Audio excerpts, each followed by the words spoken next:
Pero unti-unti na silang namibitak dahil sa skandalo ni Ador. Habang abala sila kay Ador, hindi nila namamalayan na nagugulo na si Pili.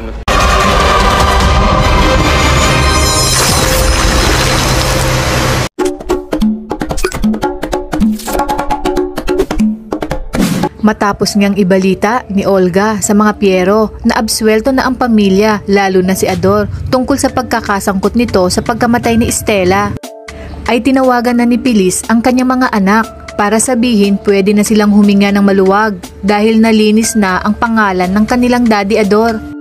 Maglalabas naman ng statement si Chief Isidro para sabihin sa publiko na walang kinalaman si Ador sa pagkamatay ni Stella.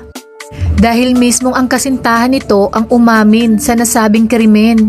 Ngunit hindi pa rin kumbinsido si Inspector Limuel dahil tila ang bilis ng mga pangyayari at mukhang pinagtatakpan ng kanilang hepe ang mga Piero.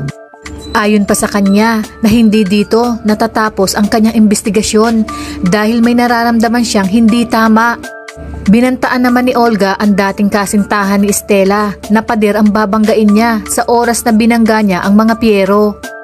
Tatawagan naman ni Mila ang kanyang tatay Lando kasama sina Max at Lala para magbigay ng update tungkol sa mansyon. Ayon pa sa kanya, unti-unti nang nabibitak ang mga Piero dahil sa iskandalo ni Ador at habang abala sila kay Ador ay hindi nila namamalayan na lululong na si Pilis sa iligal na sugal. Kung kaya't panibagong suliranin na naman sa mga Piero sa oras na malaman nila ang mga pinaggagawa ni Pilis, lalong-lalo na pag lumabas ito sa publiko. Kinabukasan ay dumalaw si Olga sa mansyon ng mga Piero para magbunyi sa pagkakaabsuelto ng mga Piero sa iskandalong kinasangkutan nito.